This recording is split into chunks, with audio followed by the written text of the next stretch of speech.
Welcome to Breaking Through with me, Kristen Rao Finkbeiner, powered by Moms Rising. We have an amazing show for you this week centered on liberty and freedom and happiness, with some happiness to report. We start out talking about some giant victories in North Carolina and what that means for other states and our nation's capital. After that, we touch base on safe media tactics for kids. Following that segment, we talk about West Virginia victories. How does it happen when you have a Republican majority? And we close the show talking about the fair treatment of immigrant families and what you can do. We're going to jump right in with our first guest. We have two powerful leaders with us today, Ruth Martin and Beth Messersmith of Moms Rising. Hello, who are rising, lifting, changing, and making our nation a better place for everyone. Welcome, Ruth and Beth. Thanks for having us. I'm going to start out with a question for Beth. Beth, states have been leading the way in bringing forward hope, bringing forward inspiration, and most importantly, bringing forward real change that helps real families and real businesses get lifted and boosted. North Carolina has just had a series of really interesting wins, and we might add a series of some really bad losses, of course, at the same time. But as we're talking about the important wins, can you share a little bit of a highlight of what's been winning lately in North Carolina? Sure. It's been a really busy week here in North Carolina as we race to the end of our legislative session. And this week has been full of wins for moms and families here, largely driven by the fact that moms have been speaking out for months, for years on these issues. So just this week, just today, actually, our state passed our budget. We were the last state in the nation to pass a budget. We haven't had a budget in 2 years, which has had major impacts on families. But the budget that they passed included the creation of a childcare subsidy market rate floor, which means that now every county in our state will be getting a minimum set amount for their subsidy rates. This will help equalize what rural communities get. It'll help stop our childcare closures, help fund our childcare workforce, and make childcare more affordable and available for families here in North Carolina. It came with a $97 million appropriation, recurring appropriation, which we are incredibly excited about. Also, at the same time in the budget, we passed a provision, or they passed a provision reversing a previous decision that would have cut 27,000 legally eligible immigrant children and families, immigrant children and pregnant women off of Medicaid. And fortunately, we were able to stop that. And then on top of the budget, we had a wonderful bonus win, which is that yesterday the General Assembly passed an expansion of our state's paid parental leave for state employees, for school teachers and staff, and for the community college employees. And we're going to have now 12 weeks of paid parental leave for folks. It's going to take us to the top in the South. And it's also going to include leave eligibility for folks who have experienced miscarriage or stillbirth. And it does not require people to exhaust their vacation or their sick leave in order to be able to take this leave. So it's incredibly exciting. And all of this has been powered by moms who've worked literally for years to advance these policies. And led by you, Beth. So people who are out there, let's give Beth a giant standing ovation, round of applause for not just fantastic strategy, but also persistence. It does, as Beth said, take years and years and years. And the work is, of course, not done yet. But this is a big moment of a big victory in North Carolina. Big breakthroughs, big hope. And Ruth, when you are working in states across the United States of America, do you see a trend of states rising toward our nation's capital, making a difference in national policy as well? What happens when we have states like North Carolina, West Virginia, Florida, New Hampshire, and more just passing really powerful, proactive policies in ways that are bigger and better and bolder than what our nation is doing in their U.S. capital? What impact does that have? I love that question, Kristen. As you know, and Beth knows, I'm ride or die for state level change as the backbone for all change that we see, especially the really positive stuff that we see that eventually does trickle up to Capitol Hill. But the states are really where the innovation happens. And it's such an important place to spend time and energy. It's often easier to talk to our elected officials there. They're kind of more receptive. They're more kind of like citizen legislators in a lot of places. And it's just a really great place to get out there and do proof of concept. You know, we now have over a dozen, almost 2 dozen, over 2 dozen states that have paid leave and paid sick days and accommodations for pregnant workers and are fighting back against book bans and all of this stuff. And it helps prove that this is absolutely possible to do. And we can make that happen at the federal level. And we will have to make it happen at the federal level because, you know, this progress is amazing in all of these places. But we also need to have sort of like a floor. And the states really help us show how you can have a floor and how the states can go above and beyond, and really do what's in the best interest of the state and kind of expand on the minimum. But the real energy, especially right now, when you have a Congress that cannot get anything done at all, because of the way that they've organized themselves to fall all over themselves to do whatever Trump wants. Even when they do try to do something in a bipartisan manner, Trump seems to mess that up. That's not happening at the state level. I mean, Beth can talk about this. Like, these are bipartisan wins that are happening at the state level, that are happening in North Carolina and West Virginia, and certainly in other southern states. These are bipartisan victories, in many of these state places, and it's really energizing. To be able to see this happen in your actual backyard and know if we can do it there, we can certainly do it anywhere. 100%. And can you speak to the bipartisan nature of wins, Beth? What are you seeing? Absolutely. I think that well, all the victories that we saw happen this week are the result of bipartisan cooperation, support. The paid leave expansion was a unanimous bipartisan vote in both houses of the General Assembly. And so, I mean, I think that what that really shows is one, that people can work together and that there is a realization across both sides of the aisle that paid leave is something that people need. And I think it also speaks to the fact that North Carolina has a proven track record that paid leave works. It works. It performs as we said it would. It, you know, does like support both families, but also recruitment and retention of the labor force our state needs to thrive. So that was really exciting.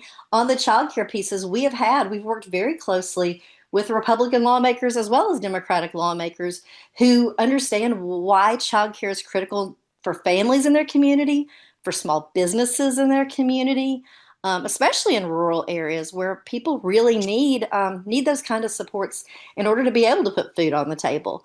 So I think what's been really exciting to me this session is to talk about where we do have shared values across both sides of the aisle and how we can work together to really win the changes that families need. And And that's I, all and I would also families, not just Democrats, not just Republicans, not just independents, libertarians, or Green Party families. It's all families. And study after study shows that the affordability crisis in America is, in fact, impacting in a negative way families across the political spectrum. And we have a out of step U.S. Congress Republican leadership and Donald Trump from their own constituents. They have time and time again blocked, stopped, and bashed, in fact, rolled back family economic security policies. They rolled back to the tune of $240 billion our healthcare. Like, what? And now, for the first time in 5 years, we have more than half of all people can't even afford healthcare because of what's happening with Republican leadership in our nation's capital and what's happening with Donald Trump in our nation's capital. But what the hopeful thing is for me is that we're hearing that state legislators, city representatives, people at the local level are listening to their own constituents. And they do know that it's not just Democrats who need health care. Hello, everybody gets sick. And so we're seeing Democrats, Republicans, independents, libertarians come together across political parties to actually make solutions that lift our economy and lift our families too. And that's important. And so what this means to me and what analysts are saying is these policies are going to be a major factor in the upcoming midterm elections. We're seeing Polls show that people of all political parties are more likely to go out and vote for a candidate who supports childcare, healthcare, paid family medical leave, fair pay, the policies that we're talking about right now that Beth just shared passed in a bipartisan way in North Carolina. Ruth, what's your take on what this is going to mean and what the state's impact is going to mean on our upcoming midterm elections across the country? I agree. I have so many thoughts about this. I think it's also worth noting that we are celebrating our country's 250th birthday of democracy and being able to have a representative government that's actually listening to us. And I take a lot of optimism from the victories that Beth was talking about because we've also I'm hoping this means that we are back in a swing where we understand that there is a really important role for government to play to make people's lives better, to build the infrastructure that we need that is just as important as roads and bridges and buildings. That is what makes our economy thrive, which makes our communities thrive, our families thrive.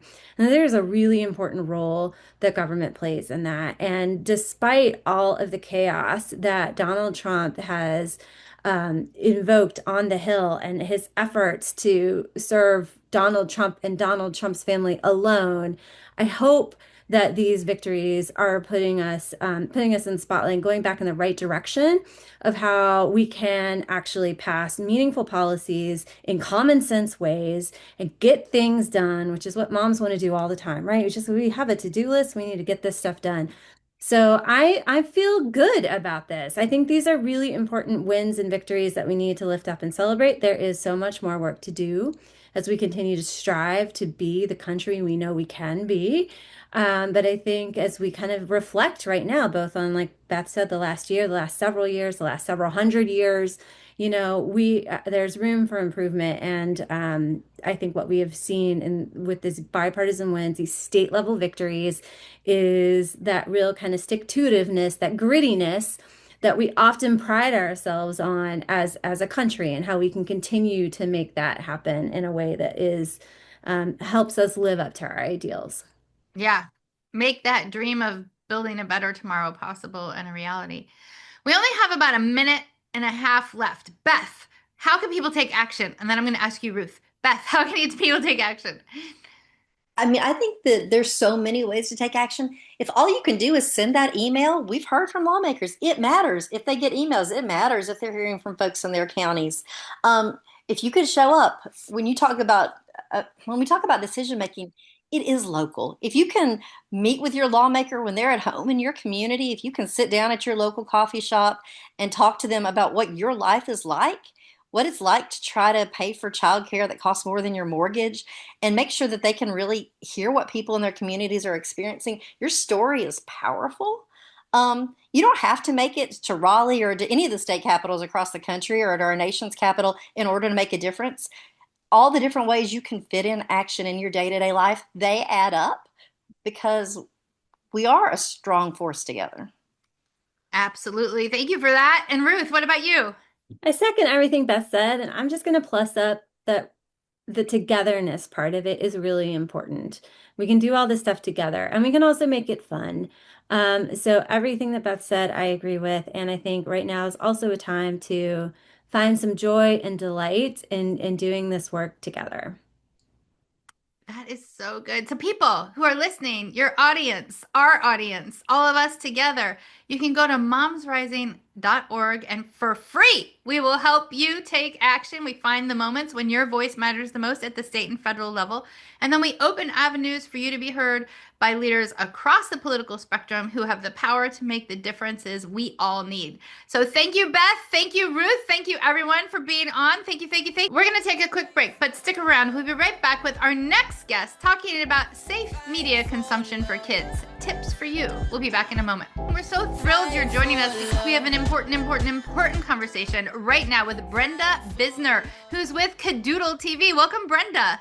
Hello, nice to be here. I'm so glad you're here. We're going to talk about some feisty areas. What is happening with kids and screen time? What's happening with big tech? What's happening right now? Can you give us a little bit of a background on Cadoodle and why we are in a state of urgency, if not emergency, on this topic?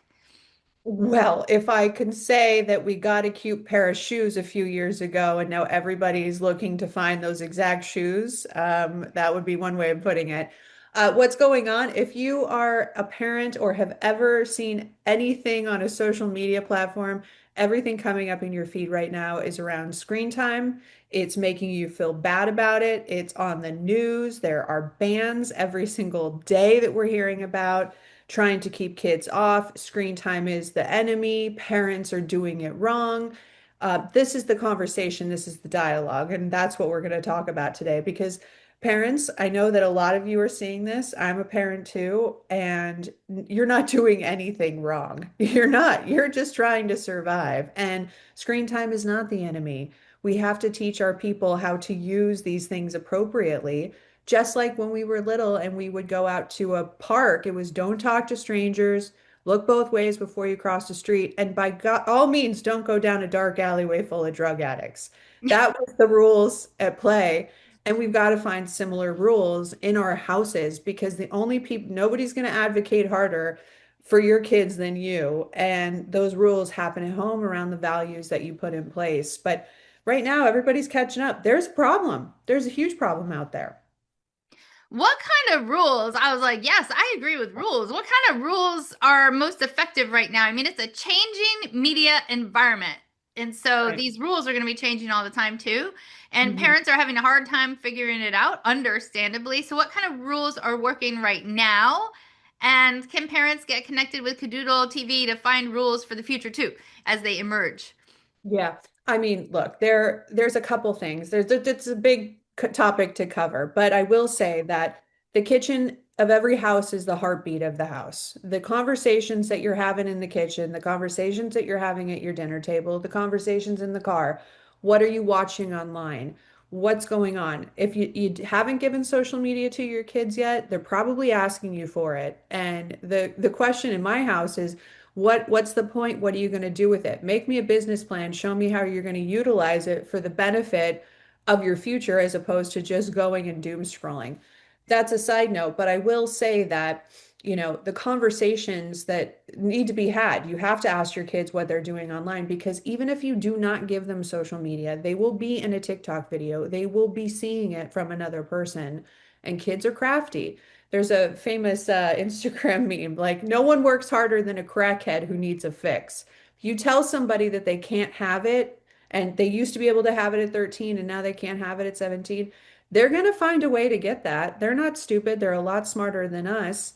And there's 100 examples of that. But most recently on the news, because this is a very hot topic and it's happening all the time. It was just on the Today Show.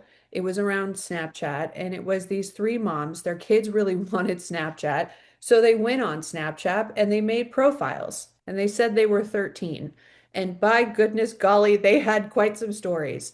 So, my best piece of advice as a mom who works for a tech company who makes a platform for children is if your kids want something, you need to go make a profile and understand it.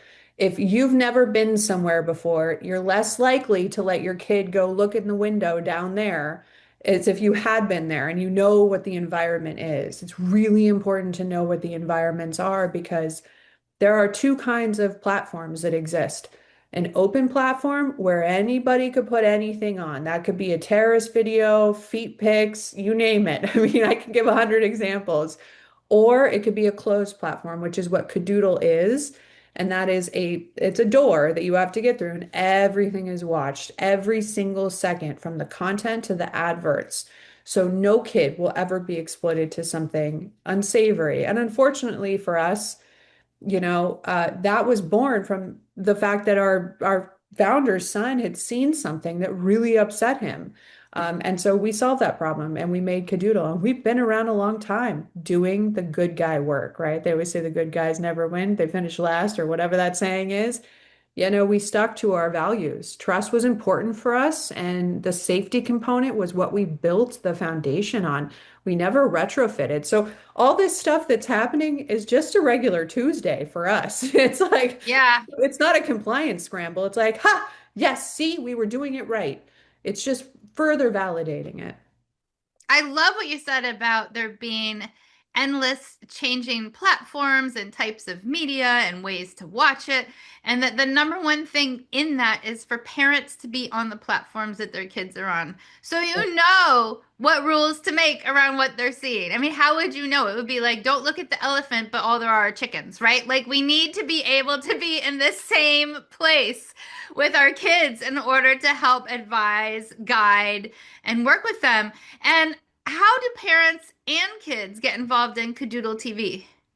Well, first of all, for parents, we're a parenting solution, right? We understand the parenting struggle. And as a company, our company is called A Parent Media Company. And the whole thing was we were going to have many babies. The first baby was Cadoodle, and that was born before YouTube Kids. And it was a solution to solve for it's a safer alternative to YouTube. That's what we are. That's the idiot's the guide to describing Cadoodle is that we are a safe alternative to YouTube. And for us, we're curating all of the great content, the content that you also see toys on the shelves of Walmart and Target, the big IP. But we're also taking really great YouTube creators that kids love and putting them on Cadoodle, as well as gamers. Now, here's where gamers get really interesting because for us, we vet all of this content, right? And it may not be as cute and cuddly as a Paw Patrol episode, but that's what kids are watching. And it's really important to meet kids where they are, be involved in trends and not trying to, float the different direction down the river. We're trying to be with them and participate in this. So as parents, what we're offering is that content's available on Cadoodle, but it's been vetted. And when gaming content comes into it, a lot of that's not marked as a kids channel on open platforms. So you're getting derogatory language, killing and violence that's unnecessary for kids to be seeing at a certain age. And we're serving kids under 12. So those are different mini cohorts, the little ones, the middle ones, and then the big ones, right?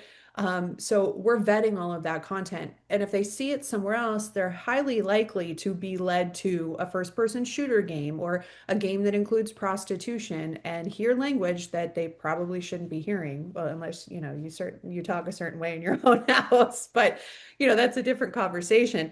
So that's one way. We also, and this was really important to our founders, is the philanthropic work that we do. We do a lot to help families. We feed families. We've worked with Make-A-Wish Foundation.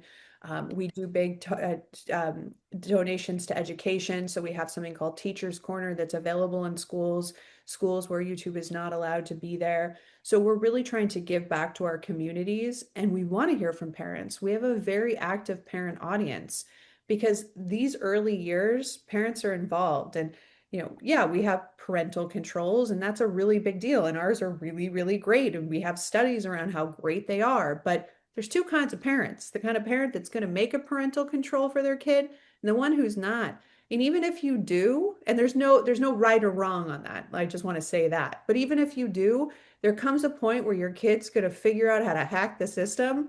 My Netflix has 5 different accounts because the algorithm is different on those other accounts, and then she'll erase those and set up new ones.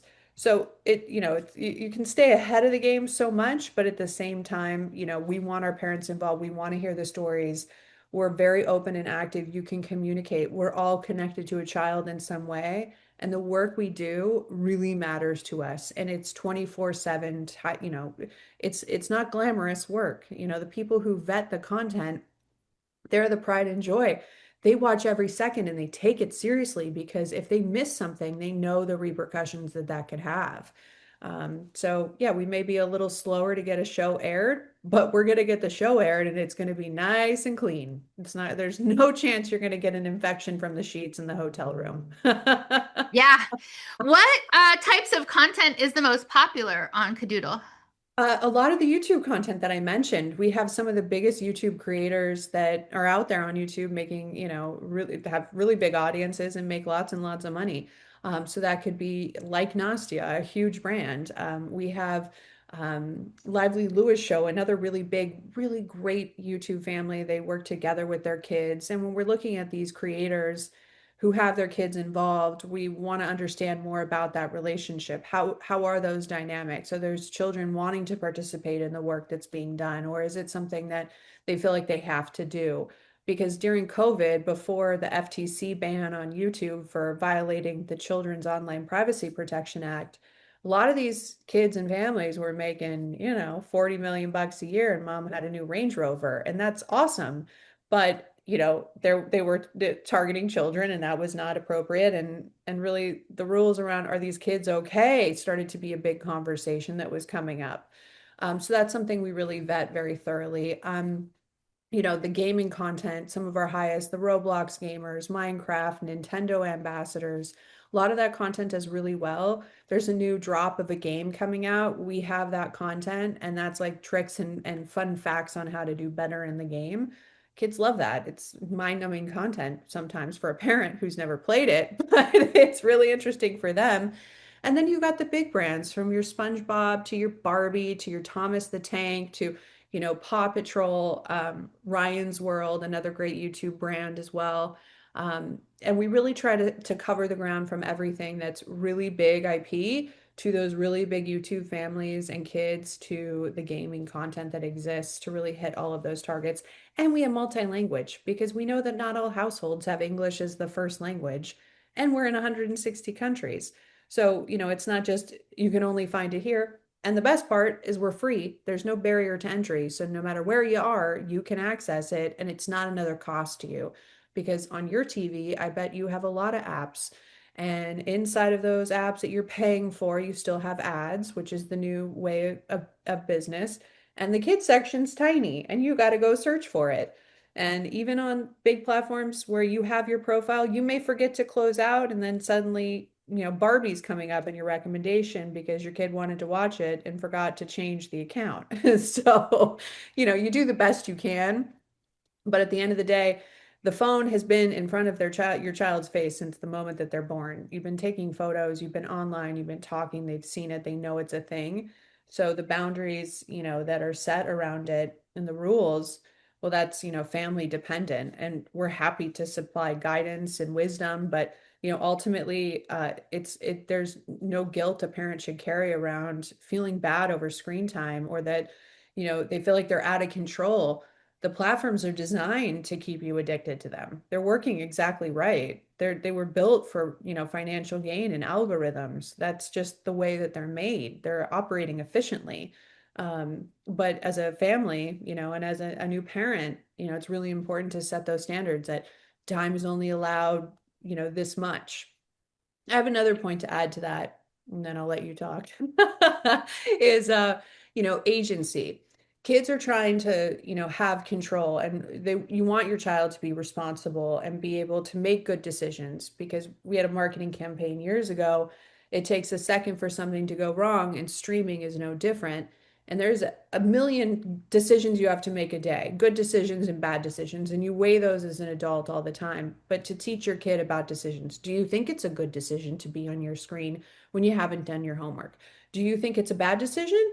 Do you think that you should, have it for 20 minutes and then take a break and drink some water? I mean, think of all the things we yell at our kids to do: put their shoes away, drink their water, brush their teeth, eat their vegetables, all of those, take their plate to the kitchen. These are things that, we could really implement as ways to give our kids some more power over the time that they have with their screen, and still get the results of them doing their responsibilities. That's fantastic. How can people really quickly find Kadoodle TV? Anywhere you want to go. On your phone, you can go into the App Store and look for Kadoodle, kidoodle.tv, and you can download it there. Any TV that you have, from Roku to Samsung to Vizio, will have Kadoodle TV available, and you can download it and start watching it right away. And let us know what your kids think. If there's a show that's not there that you want your kids to see, please let us know. We're available, team@kadoodle.tv. And we have a great website where you can see all of us and read more about our story and our journey. And we're going to keep showing up for the families that we serve. Thank you so, so much for being on. Thank you for all you do. Kadoodle TV. I'm Brenda. Thank you. We're going to take a quick break, but don't go away. Next up, victories. Victories, victories, victories, and hope in motion. We'll be back in a second. We have an actual real life superhero with us today. I'm so excited that we have a nation lifting, state changing, precedent Mhm. setting, amazing organizer, Amy Jo Hutchinson, with us today. Welcome, Amy Jo. Hi, Kristen. Thank you. I'm so excited that you're here. Now, listeners, she leads so many victories in West Virginia where everybody says victories aren't possible. So we have with us a superhero, a rock star who does what many people say is impossible. Speaking of which, in the realm of victories that you have led forward, there was a recent major childcare victory in West Virginia. Can you share with us a little bit about that huge win and why it's being celebrated right now? Yeah, for sure. So on our the last day, crossover day in the West Virginia House, legislature where it has to go from one chamber to the other, we somehow miraculously had a child care bill that was bundled. It started out as a few different bills, and they put them all together. And somehow we got that through the Finance Committee, and then we got it through the Senate. Days after that, and it's a huge win for West Virginia for so many reasons, Kristen. Like, I think one of the biggest things that I have taken out of this is the fact that it doesn't seem a lot of times that there are wins happening. And I'm like, but look, it happens in a place like West Virginia. We just don't talk about it a lot of times. Yeah, it was really exciting. And you all listeners, for people who don't know already, and I would imagine if you're not paying big attention to West Virginia, you probably wouldn't know this, but there is a super majority of Republicans in the House, a super majority of Republicans in the Senate, and of course the governor is also a Republican. So a fantastic child care bill got passed through that whole situation due to the power of organizing, of moms, of parents. And what's in the bill? Will it make a difference for families? It will make a difference for families. And, we also know that childcare isn't funded. So like we're already preparing for the 2027 session because we know that's what our priority has to be. But the one that really received a lot of support from our lawmakers, because so many of them are business owners, right? Was that employers can receive a tax credit to help just support their employees with paying for childcare. Whether that's coming up with some, with an arrangement on site, or whether that's working with a provider who already exists. That was a very exciting part because they're starting to realize, hey, this is one of the biggest obstacles to getting West Virginia families to work is childcare. Yeah, I mean, it's just like building bridges and roads, childcare is. It's like, you need a bridge and a road to drive on to get to work. Well, you need childcare also in order to be able to go to work. You need childcare in order so kids to have a good early start when all those brain connections are happening so they can thrive. You need childcare that is awesome so childcare workers can get paid fairly and stay in their profession. And then, of course, Mhm. businesses need childcare so that they can make sure that they don't have open positions that can't be filled and they can run their business, right? Like we all win when we have access to affordable, high quality childcare. All of us win. The economy wins. And a lot of people don't know that. What were some of the arguments that were so useful in West Virginia with people who don't normally kind of center childcare as a top priority?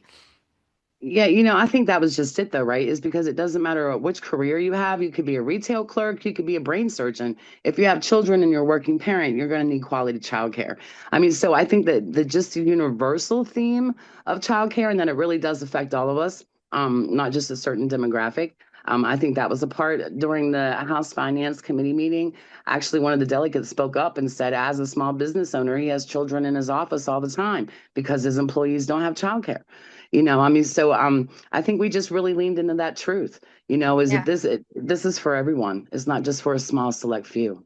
Yeah, and it is for everyone. You all, three-quarters of families absolutely need the wages of moms to make ends meet. And Yes. so, if you want to be able to put that expensive food on the table and the expensive roof over the heads of our children, we have to be able to have childcare so we can go to work. And sometimes people are like, why do you need childcare? Shouldn't you stay home? I'm like, with what money, right? Like, how is that going to happen? Please tell us how that's going to work. And so, Yeah, my daughter and I just had that conversation the other day, Kristen, about families that we know where the moms just really want to be home with their kids.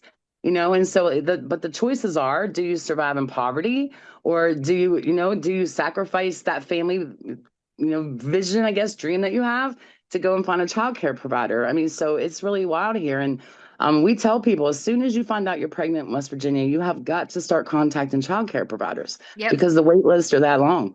Yeah.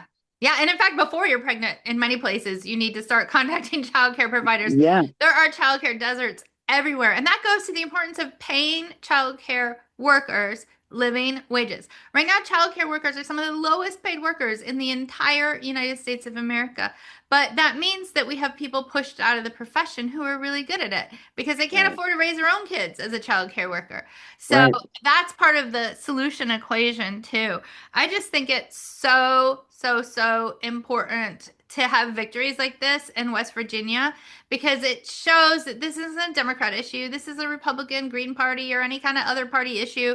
This is a human issue. Hmm. And, you know, my dream would be that people would have the choice of being able to be with kids or be at work in a bigger, better way. And that includes some of the other policies that we're working on, like paid family medical leave after a new baby arrives. Hello, the United States is one of only 6 countries on the actual planet Earth that does not give new moms, new parents, time to recover, time to bond with a newborn. We need to pass that too. Fine. So we need Yeah. childcare and paid family medical leave and fair pay and access to health care. It's a long list, but we can do many things at the same time. And I have not heard any single person tell any male leader that their list of policies was too long. I hear women get told that. Our list of policies is not too long. Our list of policies is absolutely reasonable and necessary. What's your take on that?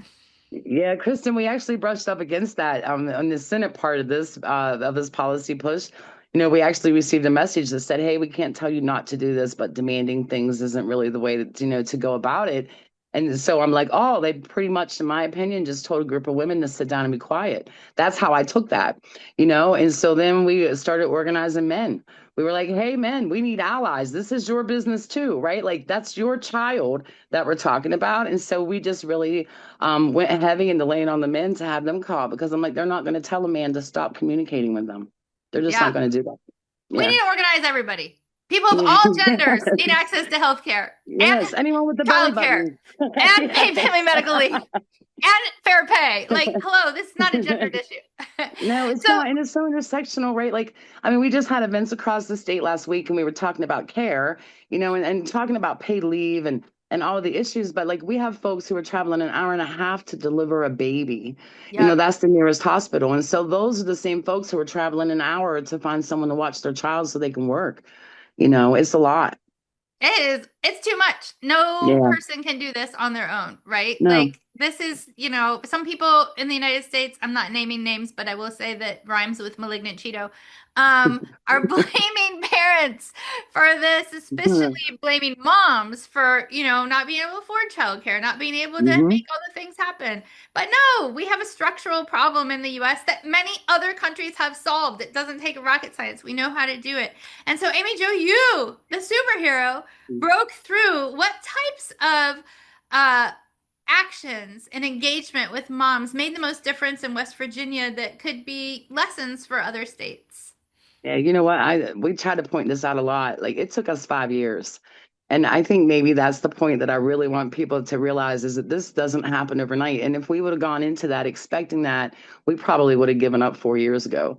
That's the truth of it. And so I do want to say that, like just dedication. And I mean, we believe in what we're pushing for, and I think that makes the difference because it just fuels our passion and our values.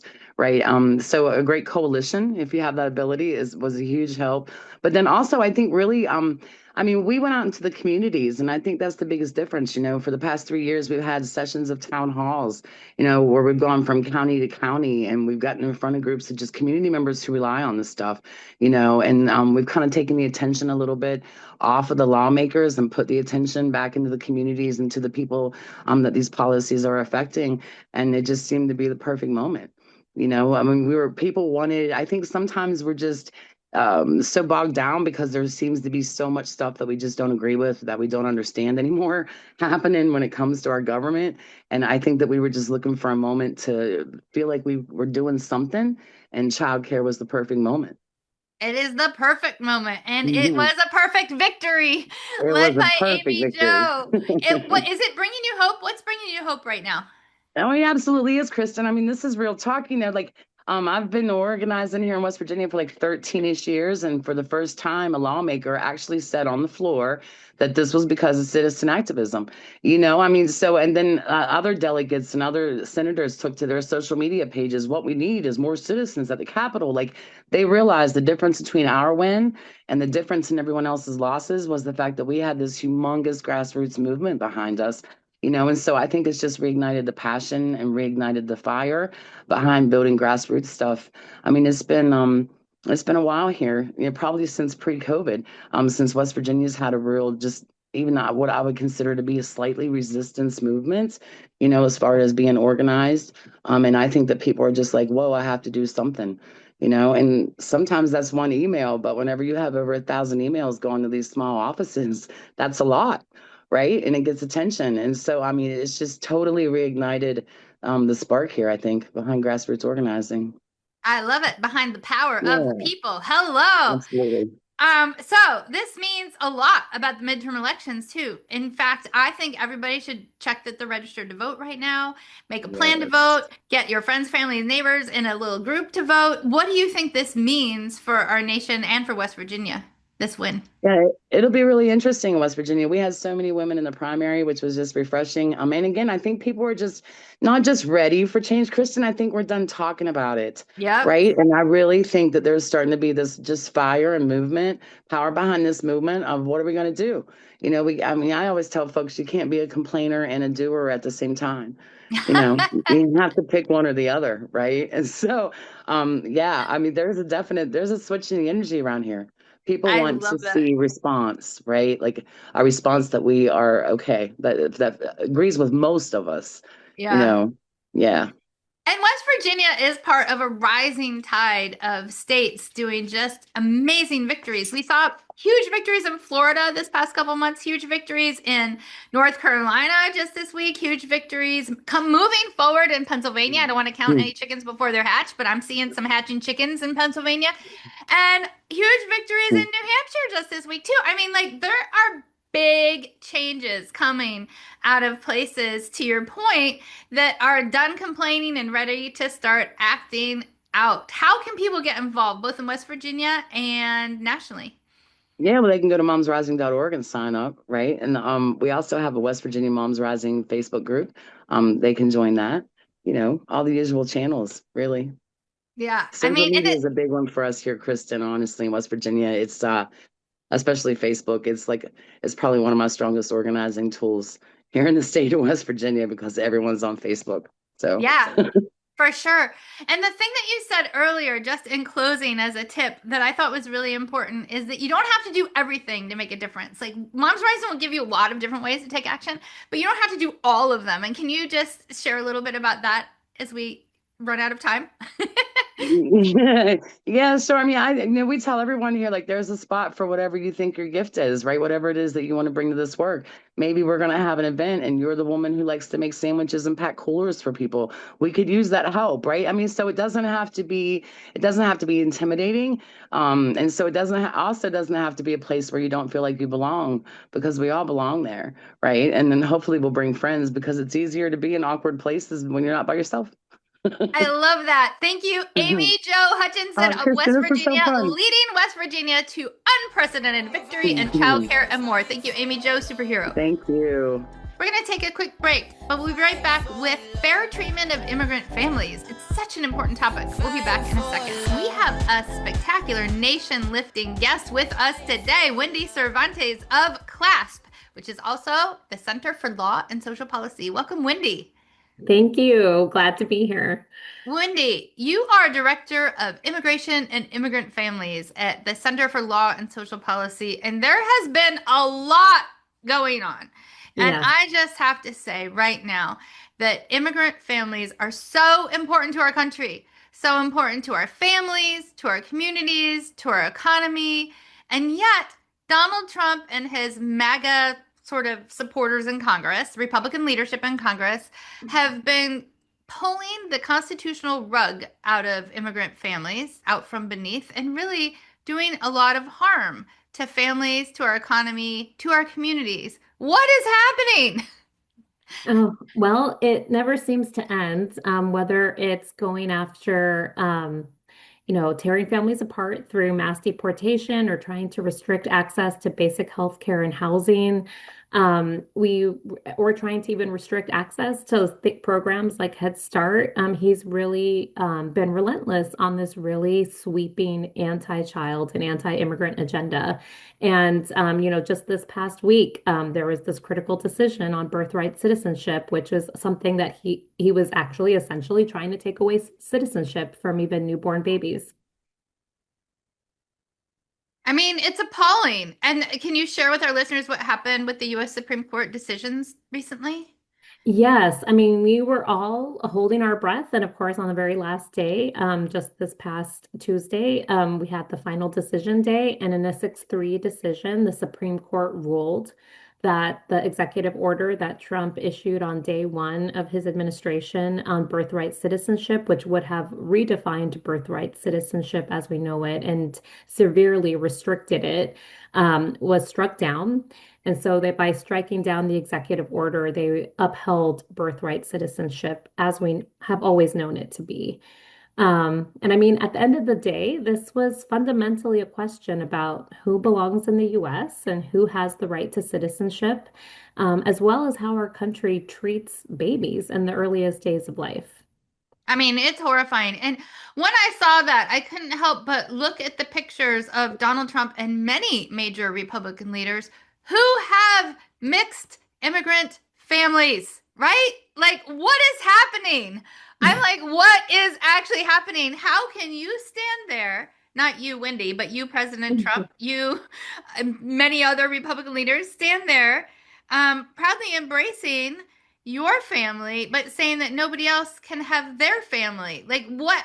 I don't even know. I have no words for the hypocrisy. Now, I want to let our listeners and our audience know that Donald Trump and Republican leaders in Congress have made extreme cuts to Medicaid, to other aspects of our healthcare, to nutrition programs that families in our economy rely on to thrive, just to pay for separating families, for human rights abuses, for terrifying, hardworking immigrants. And these are people who are essential to our care workforce, to our families, to our community, and to our future as a country. We know that our nation needs a safe and orderly immigration process that balances compassion and security. And we also know that our nation does not need cuts to healthcare, it does not need cruelty, and does not need what's happening now. What do you think it's going to take to help actually push forward a immigration policy that works for everyone and isn't as cruel, reductive, restrictive, and awful as what the Republican leadership and Donald Trump are pushing forward right now? Well, I mean, I think there's both like a short-term and long-term answer to that. But at the end of the day, it really comes to like, the work that you're even doing on this podcast, which is educating people about how immigration policies not only impact immigrant families, but also impact the communities they live in. I mean, 1 in 4 children in the U.S. are have at least one immigrant parent.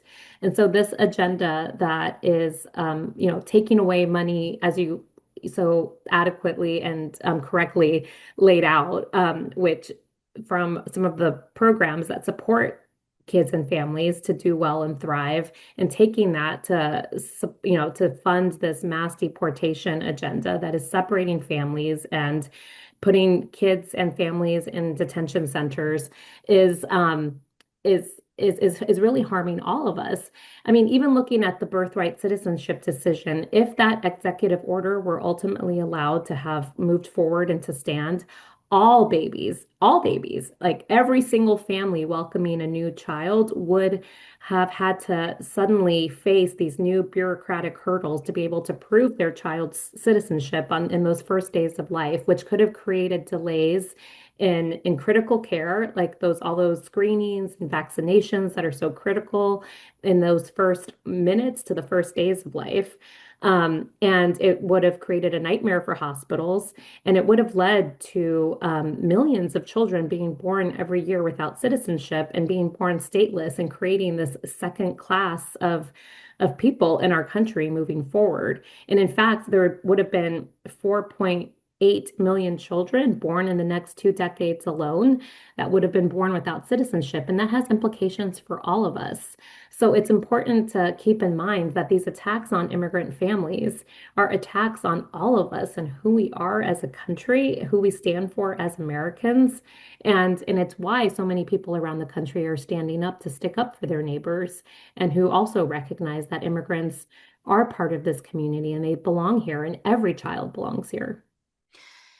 I think there's so many myths that I hear about all the time that I think we need to bust, because what is happening is Donald Trump and Republican leaders have created a false scenario that they are transferring money again out of our healthcare, out of our nutrition programs, out of programs that taxpayers have prioritized to the tune of $240 billion with a B. Billion dollars, you all. $240 billion could cover Medicaid for 30 million people. Like, the amount of money that is being transferred into cruelty and harm is ridiculous.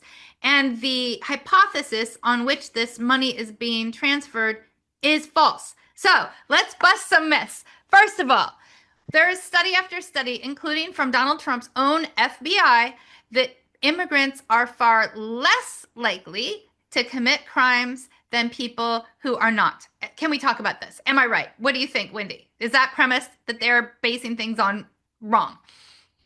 Yes, I totally agree with that. And I also think that they are ultimately scapegoating immigrants to really distract from the real problems our country is facing. That immigrants are not the reason people can't afford their groceries. And in fact, immigrants are often those that are Yes. working in the fields and putting food on the table. So Yes. I think, you know, in many ways for me, what I often try to do, even more than just myth busting, is just putting the truth out there in terms of like, and people can see it every day when you actually bring it to the local level and you talk about immigrants that go to church with you, that are working in your schools, that are classmates of your of people's children. I think people really understand that these are the people that are being targeted and are being seriously harmed by this current agenda. And that's not what people like, even for people who originally voted for Trump, really signed up for. The 5-year-old Liam Ramos is not the person that is a threat to our country, right? That is not the worst. He is not the worst of the worst. He is a 5-year-old kid in kindergarten who should just be able to go to school, learn, play with his friends, and be a kid. And Yep. those are the kids that are being those are the people that are being targeted. And on that note of receipts and bringing light to the receipts that the premise under which this cruelty is being funded is wrong is another bit of data, which is that off and on we have had net negative migration on our southern border, and that data is from ICE itself. That means that often over the years there has been more migration from Americans going south than from people who are south coming north. Now, to your point of scapegoating, we have a conversation coming in a very punitive and cruel way from Donald Trump and Republican leaders about our southern border, but not about our northern border. And I'd like to point out that that is an important evidence moment, that this is about scapegoating and making sure that we're distracted from the fact that Donald Trump has caused our gas prices to skyrocket, has caused us to have a 5-year low now on families being able to afford health care, has caused us to have a crisis in an increasing way on being able to access childcare, has undermined our ability to get food in a way that is cost effective for our family. I mean, these are real crises that are happening in our pocketbooks, at our kitchen table, every single day. And Donald Trump is scapegoating in order to distract. And again, I have receipts and evidence. I had to share it. Wendy, what are your thoughts?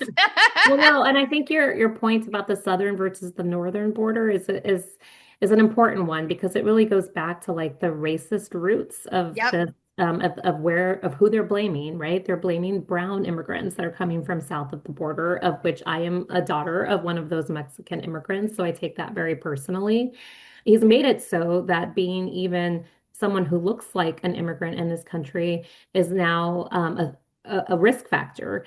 I have to carry around my passport now when I didn't have to before, and have my husband carry it around because we need to be able to prove that we're citizens because we we look the way we look. And I think it's also important to remember that at the end of the day, I think people forget like why people um, come to this country in search of a better life and search for a better life for their kids, and they love this country and believe this is their home, and it is. And I think it's also important to remember that it's not easy to move. Any of us who have moved know how hard it is to move just from one neighborhood to another, especially with kids. It's not something that's easy, and it's something that people do, whether it's to get, move to a better house, a better neighborhood, give kids access to a better school, do it for a job. And it's not something that's easy, and it's a sacrifice. And it's something that's very human and part of what it is to do what you can to provide a better life for your family. And I think at the end of the day, most Americans believe in people having the right to move, to search out for a better life, and as long as they're doing right by the law and in the sense that they are, not breaking any laws like in the U.S. or hurting anyone, and are here to work and contribute. That they should have a way to be able to access citizenship. And the decision from this past week about citizenship, once again, really makes it clear why it's so important for people to have access to citizenship, to protect access to citizenship, to ensure that people aren't at risk of one day being deported or having maybe even their temporary status taken away. We only have about a minute left. What can people do to help fix this problem that Donald Trump and Republican leaders have created? Well, I think it's important to reach out to members of Congress and demand for them to stop providing funding for ICE and for the deportation of immigrants, and to fund once again the programs that support families, and to like be part of the effort to educate people around them about who immigrants are and why they're important to our economy and to our communities, and why what this administration is doing is simply wrong. I agree 150%. Everybody do everything that Wendy says. Thank you, Wendy, for being on. Thank you for all you do with the Center for Law. And oh my gosh, CLASP. I'm trying to remember what the acronym is. What's the acronym again? Center for Law and Social Policy. Thank you so much. Center for Law and Social Policy. You all join CLASP, get involved, stay involved, and do everything Wendy says. Thank you, Wendy. Thank you. Well, that's it for our show today. Thanks so much for tuning in as we tackle the top topics facing our nation in a way that requires the most boring disclaimer in the history of the planet Earth. Here it goes. Views expressed on this show are those of the individual speakers and should not be attributed to Moms Rising, to this station, or to any news or social media service that may disseminate a recording of this show to the public or to any segment of the public. Boom! We'll catch you next week.